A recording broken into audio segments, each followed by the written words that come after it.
tasi ona vatau al komiti o atina el Kapeneta le Cabinet Development Committee o le taʻibua le ifuafuaga planning ma le faatinoina implementation o atina e tetele ma suiga talafeagai mo faamanuiaga e faasafua atu i le atunuu lautele o le komiti al CDC e taʻitaʻifono ai le palemia ma ona sui auai e aofia ai le sui palemia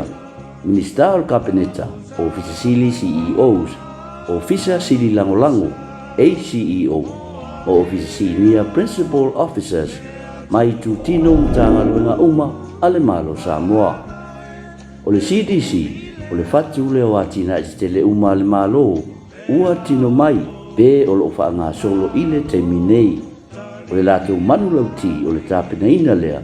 o atina e le ngata i le faamautuina o le faatupeina ae faapea i foʻi fuafuaga i le faatotogaina o soo se atina e ae maise ai lava ina ia maua e le atunuu faamanuiaga ma faamāmaavega o le faaiʻuga la o le masina o me gasia e le komiti o atina e le Kapeneta galuega o loo faagasolo nei i le itu i sasaʻe o upolu i le maeʻa ai o lana ulua ai asiasiga o se vaega o atinaʻe i le motutele salafai se mea aua le popore e la mulu mai le pamo le mole la usa moa la usa moa ea mea tu ailu pa amai e monile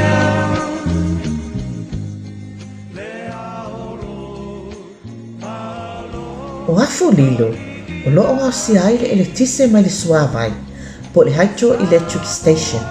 o le luasfufito ai nei o tausaga o lana tautua ia Samoa ma e numera tasi lona sao i le gaosini o le eletise mai suavai o loo mafai ona faasoa atu e le faalapotoga o malosiaga tau eletise le Samoa Electric Power Corporation i le atunuu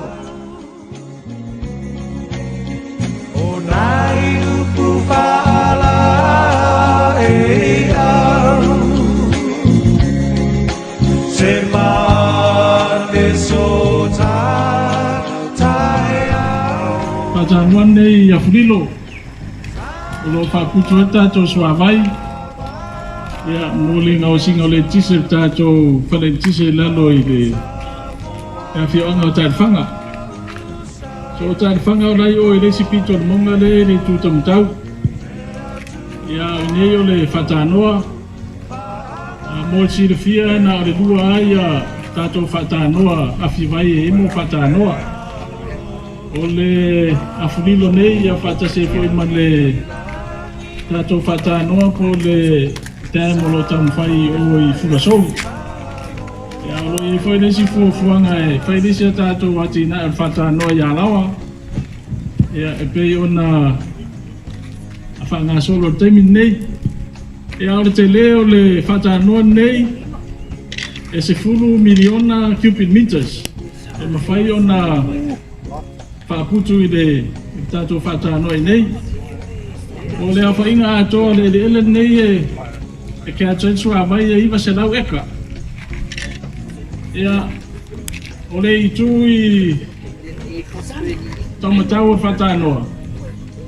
Ia o lo i ele si tātou ati na e le tau mwhai o le vaipu o lano i o. Ia ke ono tō polosi maira o lau papa lai ai. Ia o le pito lai ngā uta o lau papa. Ia o lo i e pa mo e pamu tātou vai nā vaipu e pa popaisi si vai tātou profeti a Afurilo nei. E le pamuina mai la i whatanoa. Ia o lo lata ane le paipala e so tae e tātou whatanoa i le powerhouse i lalo i taifanga. Ia nā le whamoe so tae iai. Ia o lalo aku i ne, e kurele, e le tano. Mao mko vila o maka vale lokua le tano mao kwa i kongo ku i lungo le. E ki kiro kongo kwa i lalo. O kalifanga renga o kalifanga le ka lalo ku i. alu ya kalfanga yo so yo ka mermelo ke fio ka milo fa ka talfanga le la lopi enala na mawaile manat e ko mo fia ku pe a fisica ko tano ala we ya ko tano ri ko we la ri fo mo wa o fa e ki kia ku pe we nga dongo sur milio nga ya na ka su ya se tona ko wole tano a wo manga kusira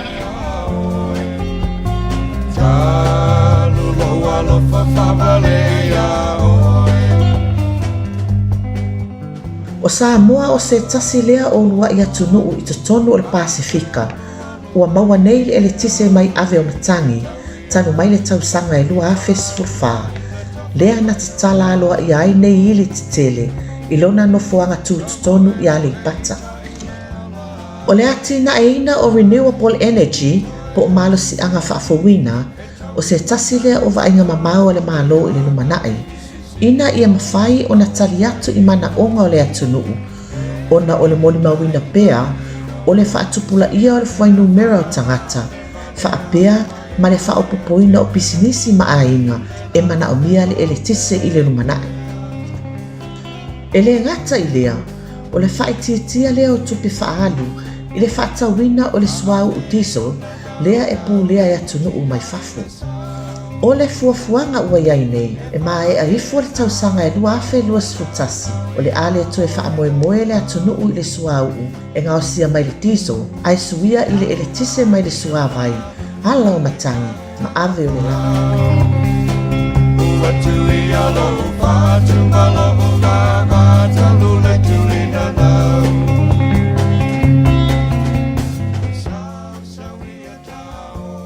E tele ni afianga o le taulanga i sa titoa mai le tsunami o le tausanga e lua afe ma le iwa.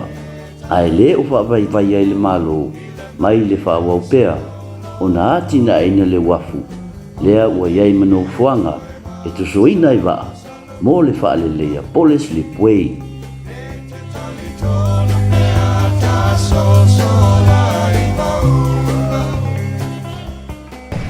le langa le wakne kawang tinggal pe le ka ko sei ma ele vale lo que wa kudala ku mutai am fayo ma te ko ba ile ta se na la ya pa joina ne en ko wa ku ile lo que la ku wa fu ko mo ka ku ni no e la ro ko ka ku ba ka u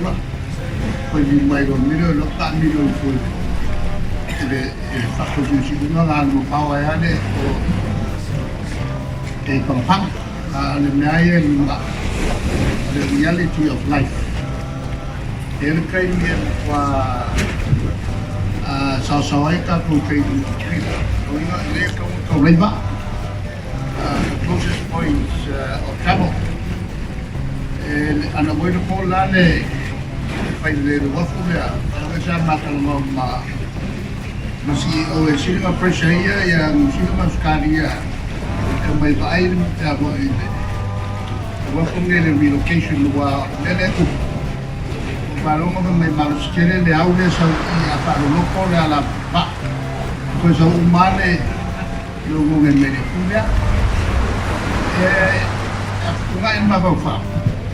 oleh sila kau nggak fengor le pasangan kaya pasangan ngai oh le kula le wa kau fie le le ho al mon le au le so mai i au mele ngo ia mo lo pa le ta sin kapang i ka marine engineer so mai so ko i pa ke so mai wa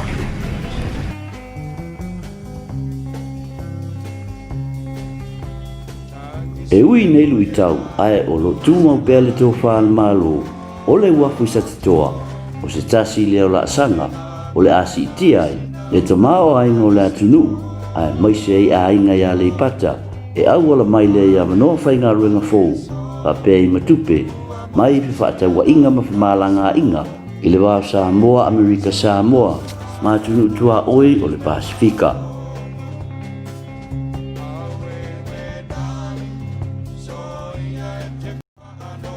Ai timni ya lo ini pencen wanga musio di company ba pangota yo la ko ti pa ngani ta to ko ni skemi ta mai yo ko ko ngaron mawana tu langai ni pa yo no toi sis pa vai ko ini tu langai palia ti le ini so pa fita o lo ya ile ta to ko ni yo pe yo se di potetu nai ngaro tom pa ta to ko ni mele ngai no ma no pa ro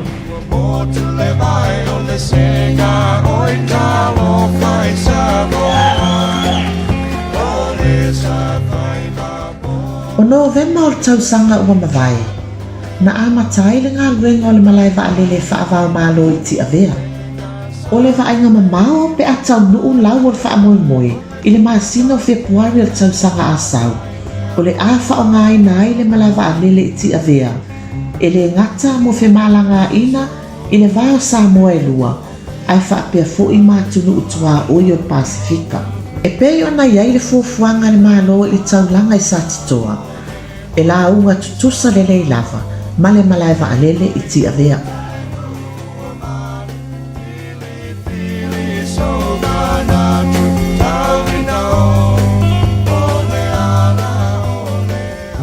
E le o se galuega faigofie o loo feagai nei ma le pulega o le suava i le Samoa Water Authority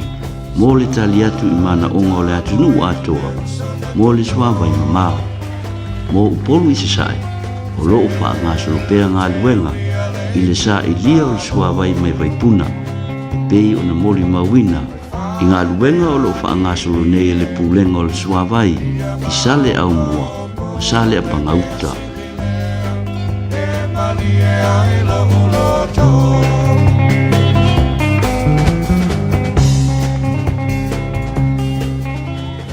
Tato suavai lea tau o le sale au mua boho ia o maviri tato vai lea silaunu 10 mita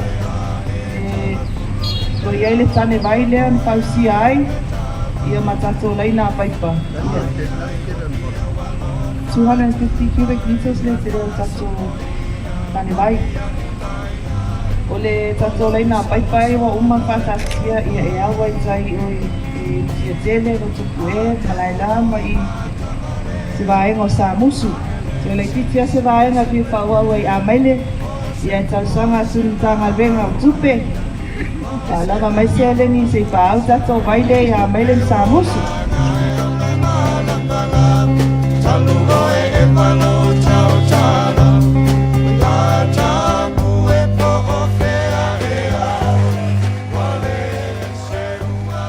ua toe o se anga o na unu sa lea o le aualasi mafou i vaisigano ma o se atinaʻi o le a malu puipui ai le avaega o le atunuu mai lologa maafiaga e pei ona moli mauina i aso ua mavai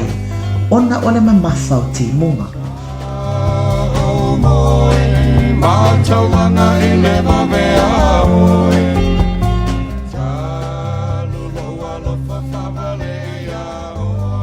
I le itu o loa ngaosi mai atunuu i fafo o loo taimua ai nei le pulega faasaentisi e Samoa le Scientific Research Organization of Samoa le SRAS e ala le i tu faatisia o se fale e mawhai o na ngaosi ai o loa mo faatauaʻiga ma le fofoga taumafa a le atunuu mai fua o faaeleleanga e faititia i le faamoemoe i taumafa e faatauina mai i atunuu i fafo po le import substitution.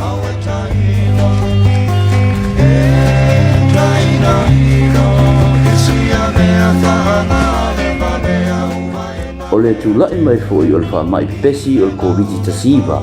ua siʻitia ai foʻi le faatauaina e le malo tapenaga auā le fofoga taumafa o le atunuu i taimi o aafiaga tugā faapenei lea ua pagatia ai le lalolagi atoa i le vaenga o faatoʻaga mafaiga faiva ua faamaonia le palemene e tala faapopo o le tupe a le malolo na lua lea ua moa ai faamāmaʻavega stimulus package ona o le COVID-19 e faatino ai nei fuafuaga o nei faamāmaʻavega o le a faasafua atu i fai faatoʻaga alafu manu faapea ai foʻi mafua o faeleleanga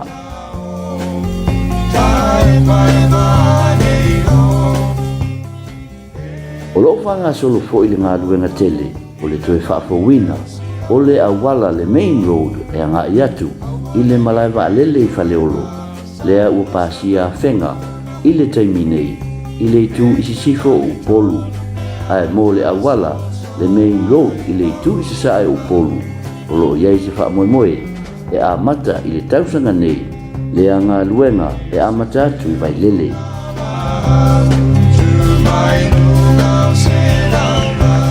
o lo ta pena la le komiti o ati na el ka peneta le CDC mo le whaawawina wana asia singa i ati na e ale malo i le itu i sisifo u polu i se taimi na tamai